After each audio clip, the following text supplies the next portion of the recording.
Look at the size of this spider. If you know what kind of spider it is,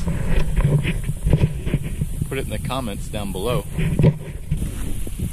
See how dangerous it is whenever I stop to get ready to set up a time lapse for you guys so you can see what we're doing? Incredibly dangerous around here. Like Jurassic Park dangerous.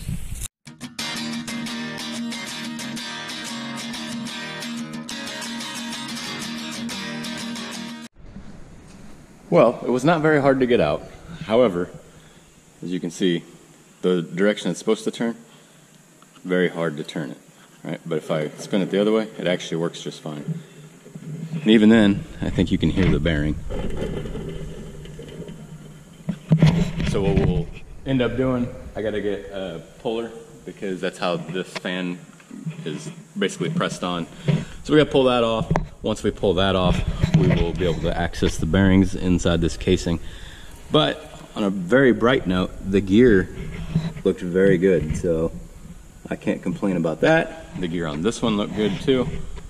So not a bad deal overall, I guess, if that's my biggest problem.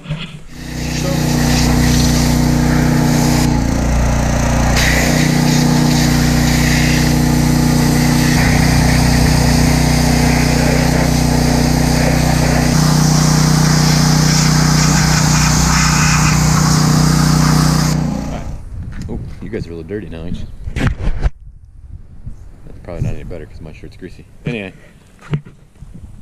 it's not important that the outside or that the casing is clean. However, it makes it a lot easier to work. Alright, we got our seal. I was actually really impressed with Bobcat because they do outsource like their engines. Kubota makes their engines and stuff like that. Anyways, the seal was made in the USA, so that makes you feel pretty good. Anyhow, got the seal, got that installed, got our bearings and everything back together. The only thing I have left to do is put this dust cap on, or the, I guess, oil cap, grease cap, whatever you'd like to call that. Oops. We'll put that on right there, we'll tap it in, and then we'll go ahead and we'll bolt this back together right here. And yeah, we'll be ready to throw her in there and get back to work.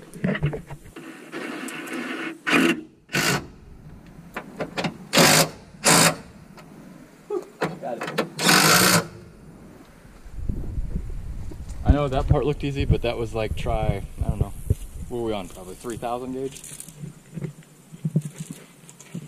Huh? What? Maybe, I don't know how long you were doing this. Since you came out.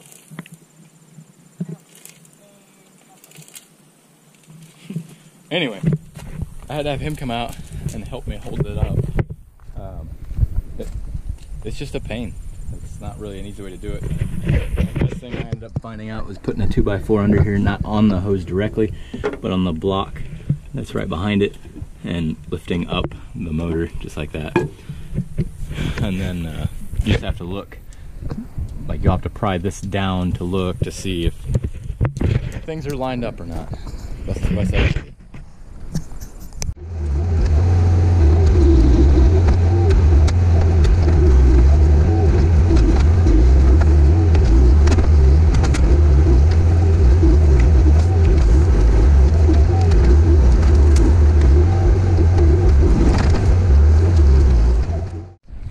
Had to show you guys. I was about to set up the time lapse. Look at the size of this spider.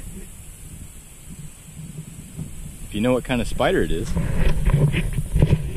put it in the comments down below. It's very big. So just to give you a reference, this is the size of my thumb. I don't want to get too close to it. So that's the size of my thumb. I mean, it's the body of the spider is about the size of my thumb. It's big. See how dangerous it is whenever I stop to get ready to set up a time lapse for you guys so you can see what we're doing? Incredibly dangerous around here. Like Jurassic Park dangerous.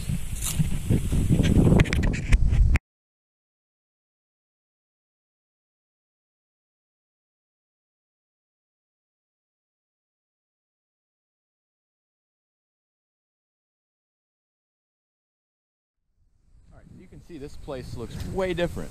Doesn't look, I mean, it's brushy at the bottom like it used to be, but There's no more little sapling trees that are growing. They're all cut out. And the best part is that they were cut like at the ground level. So if I were to drive over it, so let's say that, I'll go show you a stump here in a little bit, but let's say that this is a tree that we had cut down, right? And let's say that it's a good inch in diameter. If you have something sticking up like this, or even just like an inch above the ground, and you drive something with tires over it, it's a really good chance that it's gonna puncture the tire. We don't want that. What we want is sunlight to come down here. So you can see right here that there is actually some grass growing in here, like fescue grass, right? There's also a lot of weeds and junk. This is a very open area in this area, in this, I guess, walnut grove or whatever you want to call it. So the grass can grow here because it does get some sunlight. Whereas in those areas, there was just no sunlight to be gotten, because by the time it did get through that canopy of the trees, the little bit that was left was being sucked up by these other small saplings or small walnut trees that were down here. Now, we didn't thin them out and we didn't cut all of them on because I want them to grow for two reasons. The bigger ones, as they get older, so like that one, give it, I don't know, say 5 more years, I'd love to harvest that tree. I'd love to harvest the one behind it too, and even this one. And I'd like these trees right here, these smaller ones, I'd like them to continue to have some shade and shelter for the sheep when they're in this paddock. And that's kind of what we're aiming for, is some small trees that are still growing, but big trees that can be harvested. Walnut is worth a lot of money. Well, if it's in good shape, right? So to have a walnut tree that I can harvest, or a few of them that I can harvest, can bring some money in for my farm. And these ones, same thing, as they get older, like this one and that one will be pretty useful, and a couple of the other ones that are straight up. But like these ones down here at the bottom, they're split. You might get one good log out of them, but that's about it. Anyways, we're getting sidetracked. The point is that we need to be able to grow grass, and those trees are useful, they do have a benefit, but we also don't want an area that is just going to make it to where animals want to attract here. Because if it's like these new paddocks up here, so the ones that are closer to the road, if you put one tree there, all the sheep are going to congregate there because that is the shade point. They don't like to be hot, just like we don't like to be hot. And it's hard to manage it to where you can make it to where they have shade, but yet they're still going to go and eat, and they're not just going to congregate right here in this one spot. So 3 or 4 trees in a paddock is a good thing, and a bad thing, I guess, because it's going to make it to where all their manure is concentrated in those areas that have shade. Hopefully they've got enough trees in here, and they've got enough shade in general in this whole paddock that isn't going to happen. I need the other paddocks to be like this as well. Let me go show you one of those stumps that we cut off. I know you, or I hope you saw them in the videos. I just don't know how well it turned out yet because I haven't seen the video yet. Alright, so this is a prime example. I couldn't find any of the other ones that I cut in there. I guess I did too well, and they're kind of covered with other branches and debris from the trees that we cut down. But you can see this is pretty much flush with the ground. There's a little bit sticking up above the ground, maybe an inch tops. On these bigger ones like that, it really doesn't matter so much because they're not going to have enough pressure. Whereas if I had something like this, I should snip that off actually. If I had something like this though, you can see this is an old one that's been here forever. I probably brush hogged it. If this is sticking up and I run over it, that can easily puncture my tires. Especially if a tractor or something with a lot of weight, it'll push right through them. But overall, that's exactly what we're aiming for, and I'm very thankful that we have a neighbor that had that attachment for us to use. That is, it's a pretty useful attachment. Hope you guys got a good video from it. Like I said, I haven't seen it yet. Overall though, ever so slowly getting everything cleaned up the way it needs to be. Something to think about when you buy land. If it's overgrown or a jungle, it's a lot of time and effort that you're going to put into it to fix it. You know, if it's established pasture and you can use most of it, and let's say like in our case, we're growing as far as animals, we grow every year. So I don't have to address it today, but I do need to address it before I grow too large, and I really do need that. So like of this paddock right here, this is just under 5 acres, right? But if you look at it, let's say in here, right? So in here and up to that pond, it's probably a good acre, acre and a half, when you include all these spots back here, that wouldn't grow grass. So now I've got 5 acres worth of grass, I thought, when in reality I have 3.5 acres worth of grass.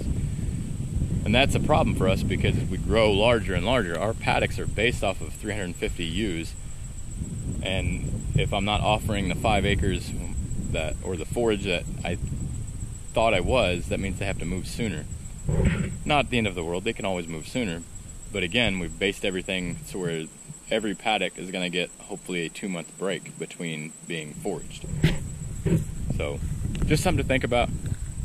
And other than that, I hope you all enjoyed it. I know I rambled a lot towards the end of this just because I was trying to explain what we're doing.